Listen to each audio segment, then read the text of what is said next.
एक नदी के किनारे एक जामुन के पेड़ पर एक बंदर रहता था। उस पेड़ पर बहुत ही मीठे मीठे जामुन लगते थे। एक दिन एक मगरमच्छ खाना तलाशते हुए पेड़ के पास आया। बंदर ने उससे पूछा तो उसने अपने आने की वजह बताई। बंदर ने बताया कि यहाँ बहुत ही मीठे जामुन लगते हैं और उसने वो जामुन मगरमच्छ को दिए।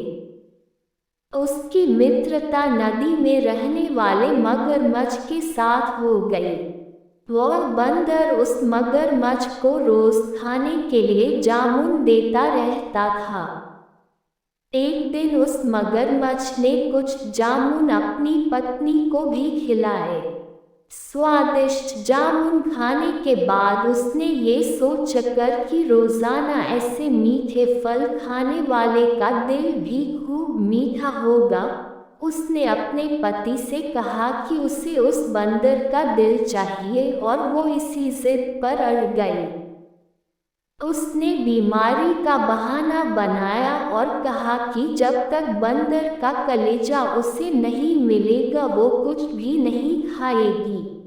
पत्नी की जिद से मजबूर हुए मगरमच्छ ने एक चाल चली और बंदर से कहा कि उसकी भाभी उससे मिलना चाहती है।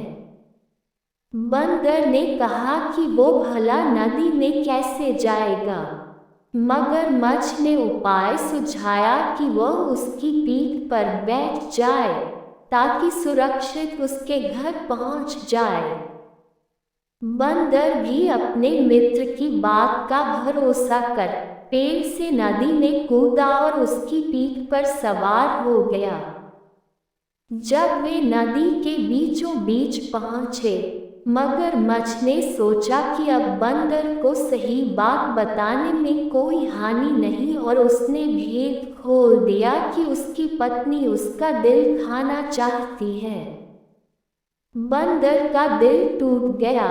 उसको धक्का तो लगा, लेकिन उसने अपना धैर्य नहीं खोया। बंदर तपाक से बोला, ओह मेरे मित्र, तुमने ये बात मुझे पहले क्यों नहीं बताई, क्योंकि मैंने तो अपना दिल जामुन के पेड़ में संभाल कर रखा है। अब जल्दी से मुझे वापस नदी के किनारे ले चलो ताकि मैं अपना दिल लाकर अपनी भाभी को उपहार में देकर उसे खुश कर सकूं। मूर्ख मगरमच्छ बंदर को जैसे ही नदी किनारे लेकर आया, बंदर ने जोर से जामुन के पेड़ पर छलांग लगाए और क्रोध में भरकर बोला, मूर्ख, दिल के बिना भी क्या कोई जिंदा रह सकता है? जा, आज से तेरी मेरी दोस्ती समाप्त।